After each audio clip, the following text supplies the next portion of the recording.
Hey guys! Today we are going to talk about a super cool artist named Salvador Dalì. Salvador Dalì was a Spanish artist, so he lived in Spain, and he was called a surrealist. They called him a surrealist because a lot of his paintings were very surreal. When something is surreal, it looks real, like maybe you'll see a clock, for example, because he has a painting that has melting clocks. So we know it's a clock, but we usually don't see clocks that are melting. So it seems very surreal. It seems a lot of his paintings were from his dreams. So in our dreams, if you can remember one of your dreams, sometimes our dreams seem a little strange and things just seem a little off, not quite right. They seem very surreal. And when something is surreal, maybe like in his paintings, you might see, like I said, those melting clocks. Maybe you'll see some floating eyes or clouds that look like faces. So you get to see a lot of really cool, fun, but weird things in his paintings. But that's what made him unique. Today we're going to be looking at his painting here called Landscape with Butterflies. Now, this painting isn't as strange as maybe a melting clock, or a cloud that looks like a face, or a floating eyeball. But it is a beautiful painting that he did, and you can see he has these two butterflies. You can see the shadows of the butterflies, and you can see it in the landscape. And in honor of this painting, we're going to go ahead and create our own butterfly art in honor of Salvador Dalì. And so I'm going to go ahead and put Salvador Dalì away, and I'm going to show you what we're going to be doing today. So here is a painting that I did. I've done a few of the butterfly paintings. I have a lot of fun with it. I like it too because it's three-dimensional. Can you see how it looks like those butterflies are just flying off the painting?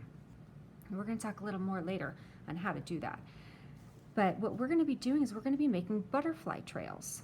We're going to be using a lot of colors that came in your art pack.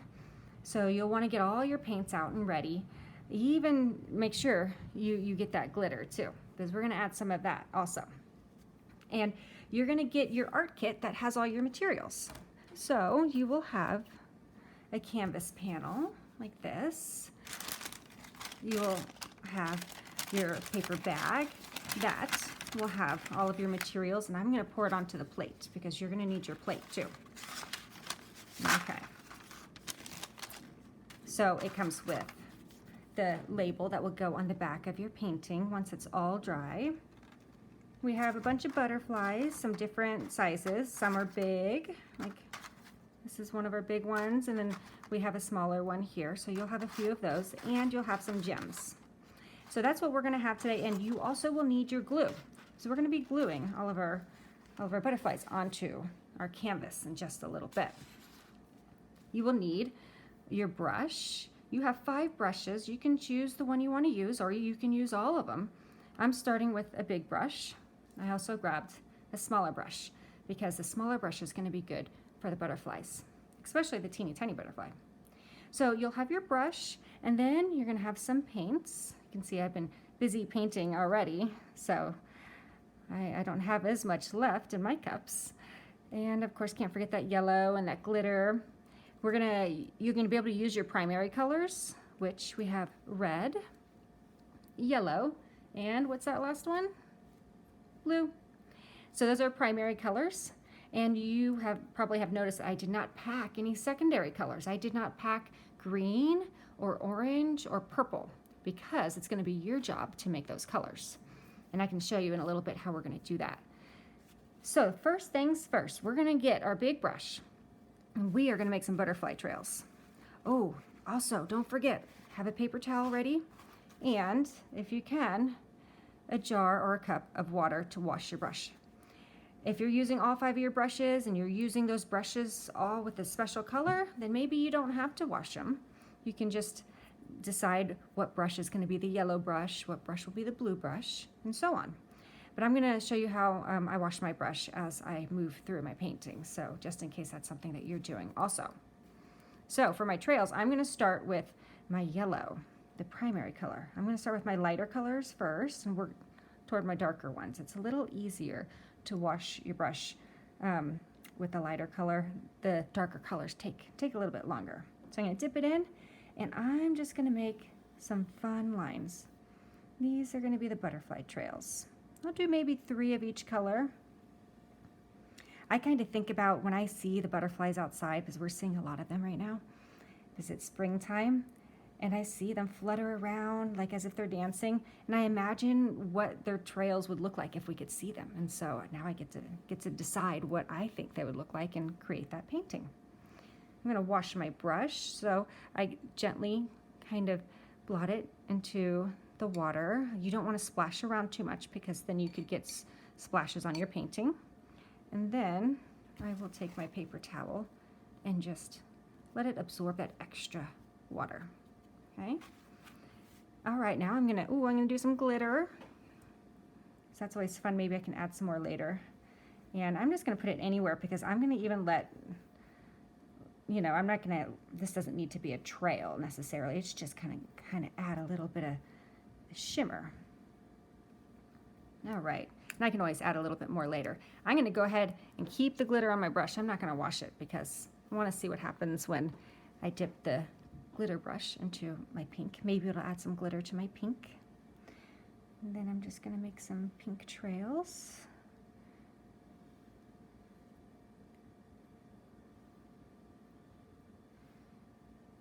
And I'm gonna wash my brush now, and I'm gonna move on to blue. I often like to just use these 3 colors, the yellow, pink, and blue. Although pink is not a primary color like blue and yellow, I just really like the combination of those colors. And so you can choose what you want. You don't have to use all the colors that I'm using.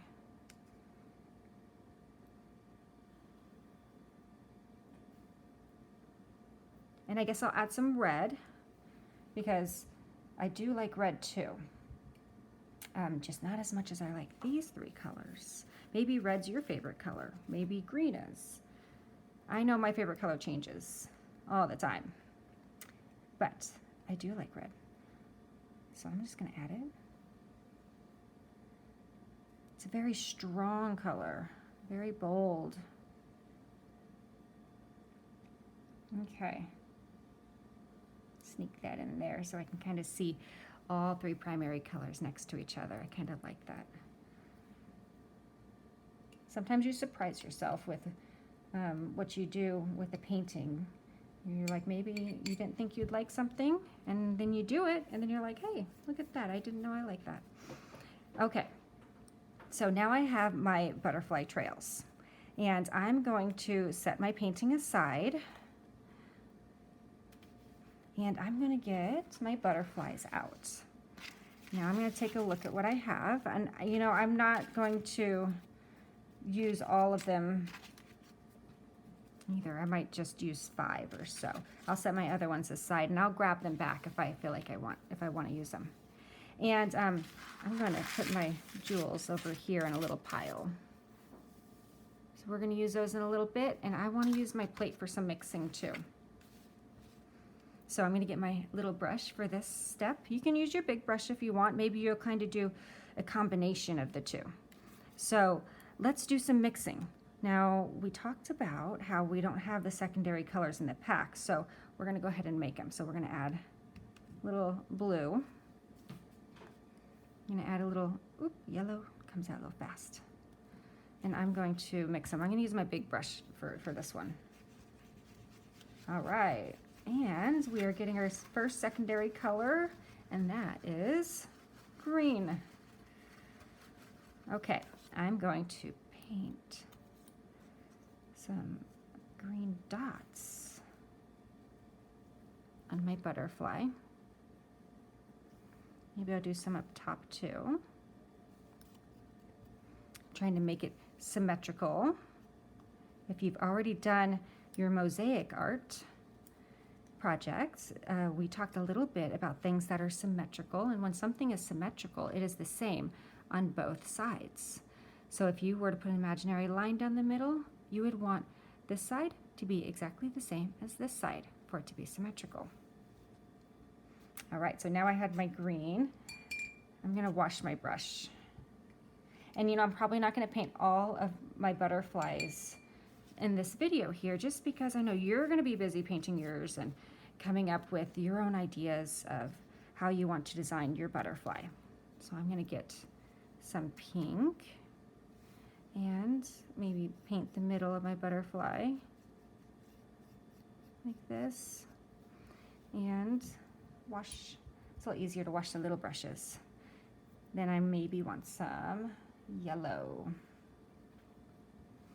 And then just kind of add some little dots of yellow. So it's not as symmetrical now because my dots aren't exactly the same, but I still like it. So I'm gonna put it aside and I'm gonna work on my next one. Since I already have yellow on my brush, I think I'm gonna just go with that for now. I'm just gonna kind of trace around the edge of my butterfly.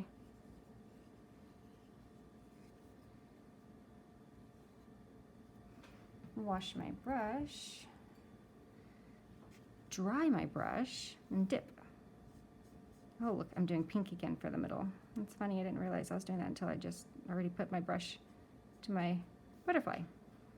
Okay, I'm gonna wash my bristles, and now I'm gonna make another secondary color. So we have some yellow, and then we're gonna get that red. What do you think we're gonna make here? We are going to make some orange. I'm gonna use my little brush and just make a little bit of orange here. Mix, mix. A little more yellow to lighten it up a little bit. Okay. And then I'm going to make some lines. It's almost like little cat whiskers. Okay, there's that one. Wash my brush. Let's make another secondary color. We're gonna make, well, I'll let you guess what it's gonna be. A little blue and a little red. What do you think that's gonna be? Purple. Okay, dry my brush, and then I'm gonna mix it together. Now, if you decide you want to mix the blue with the pink instead of the red, you can do that. I'll show you what that's gonna look like. I guess I'll do one of my little butterflies this time. So here, this looks still very blue. So in this situation, I would probably add a little more of the red. I'm just gonna go dip right into it.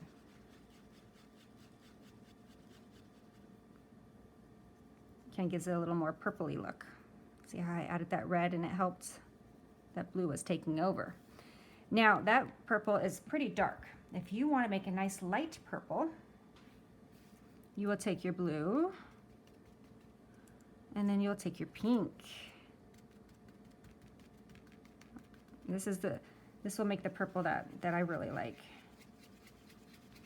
Let's see, can you see? It's like a lavender kind of purple. So it's not as dark as the other one. Much lighter. So there we go. We have our purple butterfly. And if I'll put the color in the middle, I will choose just a little bit of yellow just to kind of have a little pop. All right. So I want you to continue to paint all your butterflies, or as many butterflies as you want to paint. You can be like Salvador Dalì and you can just paint 2 butterflies, or you can paint all your butterflies. But once you're done painting your butterflies, it is best if you can let them dry.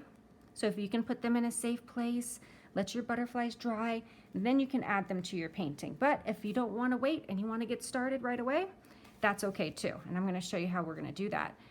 And we're just going to be a little extra careful. You may have noticed in your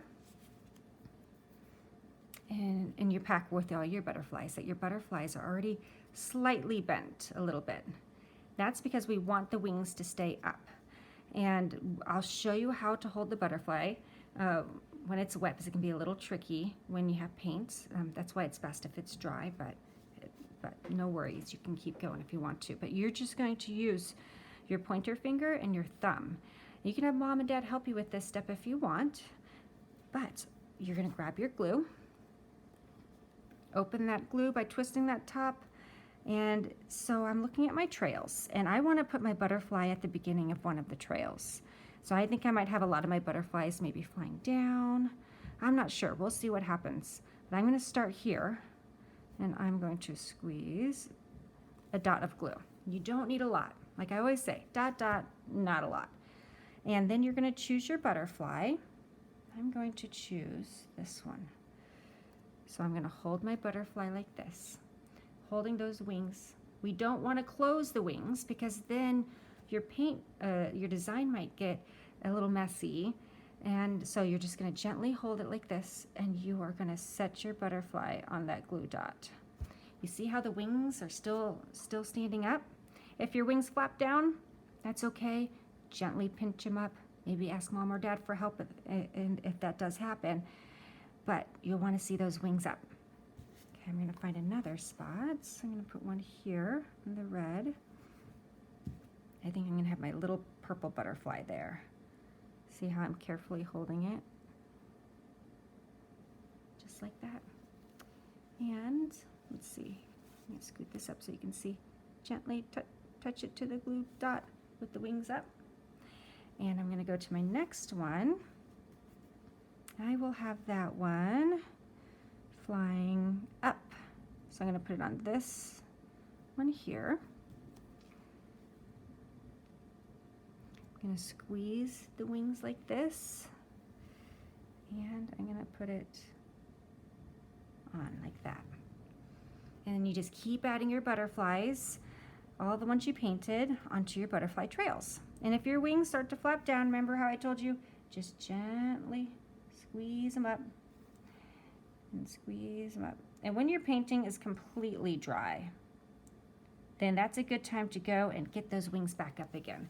It's really neat because, you know, it gives that three-dimensional effect. It looks like your butterflies are just flying right off of your canvas.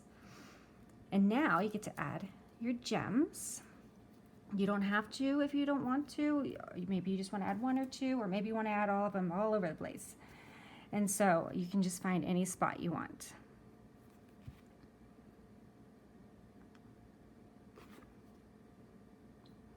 Just little glue dots, that's all you need.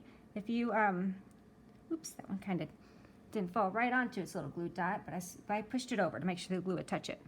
So we have little bitty ones too, which can be a little challenging because they're so tiny, but you can do it. Just grab it, place it. Maybe I'll add another one over here. And one more here. Uh-oh, I need to slow down. That wasn't much of a glue dot.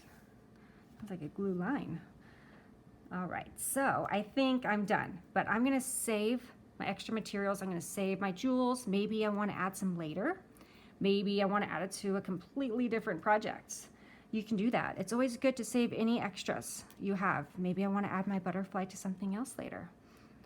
So keep them, maybe put it all back into a little paper bag and set it aside in your art room or your art space, or just anywhere you like to keep all of your creative materials.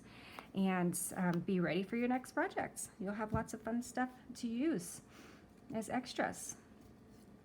Or maybe you use it all on your projects. Whatever you like, you are the artist. So I hope you enjoyed this project, and I can't wait to see you guys again. Have a great day, guys.